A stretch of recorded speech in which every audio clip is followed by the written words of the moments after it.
বিমানের ticket phone এবং দেশের এয়ারপোর্ট দেখি প্রবাসী হলের বিগন্তি নতুন হনে কিছু ন তারপরেও প্রবাসী হলে মুখ বুঝে ব্যাকিং সহ্য করে যার কিন্তু বছরের পর বছর বিমানবন্দরের নেজি হেনস্থার শিকারে তুই আছে প্রবাসী হল। এই বছরের শুরুর দিকেও ফর দিয়েন প্রবাসী হেনস্থার ঘটনা ঘটটি বাংলাদেশের বিমানবন্দর আর টিকিটের হতানো হলি তো নয় সারা পৃথিবীর যে হলো দেশের তুন 500 গুণ বেশি বাংলাদেশের টিকিটের দাম।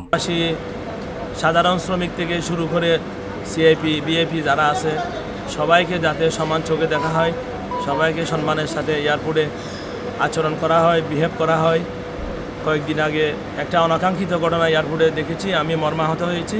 এই ধরনের অনাকাঙ্ক্ষিত ঘটনা যাতে আগামীতে সংঘটিত না হয়। স্বাধীনতার পরত্তন হইতে স্বাধীনতার জন্মলগ্নতুন প্রবাসীরা বিবিধ আন্দোলনের মধ্যে প্রবাসী হল ভূমিকা রেখি এ হতান কিন্তু এক বাক্যে প্রতিটি সরকারের স্বীকার করি কিন্তু দুঃখের বিষয় হল প্রবাসী হলের বিমানের টিকিট সবসময় সারা দামে মূল্য দেওয়া পরের। বর্তমানে সারা পৃথিবীর নেচে 1 কোটিরও বেশি প্রবাসী বাংলাদেশী কর্মরত আছে। তারা ব্যাক করে বাংলাদেশত আসা যাওয়া করে আর আসা যাওয়া গরিবেল্লায় ব্যাক করতে বিমানের টিকিট দরকার হয়। কিন্তু বিমানের টিকিটের অতি উচ্চ মূল্যের কারণে প্রবাসী হলে চাইলেই এখন আর বাংলাদেশত আসা যাওয়া গরিব না পারে, যে কারণে ভয়াবহ ভোগান্তিত ফেজি তারা। একই অবস্থা মধ্যপ্রাচ্যের দেশ আমিরাতত বসবাসরত প্রবাসী বাংলাদেশীরও। এটা 10 লাখেরও বেশি বাংলাদেশি রেমিটেন্স যুদ্ধ হলে বসবাস করে। টিকিটের উচ্চ মূল্যের পাশাপাশি বিমানবন্দরের হয়রানি নিয়মিত শিকারর প্রবাসী হল আর এসব লয়েরে খুবই ফেরেশান প্রবাসী হল।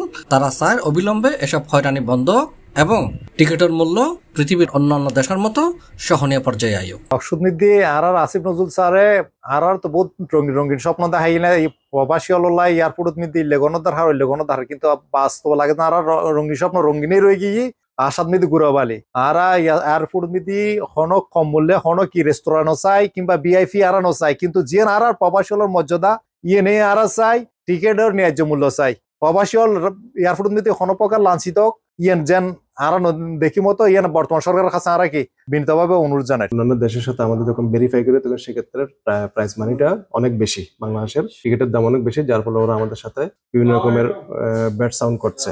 আর দ্বিতীয় কথা হচ্ছে ঢাকা এয়ারপোর্ট এবং চিটাং এয়ারপোর্ট বা যে এয়ারপোর্ট গুলোতে এখন নাকি হ্যারাসমেন্ট হচ্ছে, আমরা যেগুলো নেটের মাধ্যমে পাচ্ছি। তো এই ধরনের হ্যারাসমেন্টে হলে আমরা যারা বিদেশিরা যে রেমিটেন্স ফ্লো দিচ্ছি এই ক্ষেত্রে এটা একটা ব্যাড ইমপ্যাক্ট হওয়ার সম্ভাবনা আছে। তো বাংলাদেশ সরকারকে আমরা অনুরোধ জানাচ্ছি যাতে আপনারা এই দিকগুলোই বিবেচনা করবেন প্রবাসীদের ক্ষেত্রে, যাতে স্পেশাল ফ্লাইট টিকিট এবং স্পেশাল ফ্লাইট দেওয়া হয় এবং টিকিটের প্রাইস কমানো হয়। আর সেক্ষেত্রে কোনো হ্যারাসমেন্ট যাতে না হয় এয়ারপোর্টে এই দিকগুলো নজর রাখতে হবে।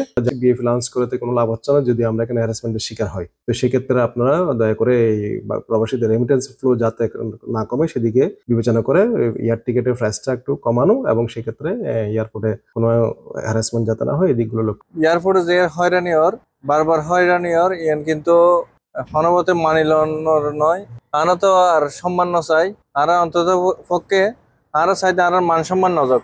এই যে মার সামনে পরিবারের সামনে প্রবাসীরে যেভাবে হেনস্থা করছি, যেভাবে মাইজি রক্তাক্ত করছি, এই কিন্তু প্রবাসী সকলের রক্ত জ্বলি উঠে।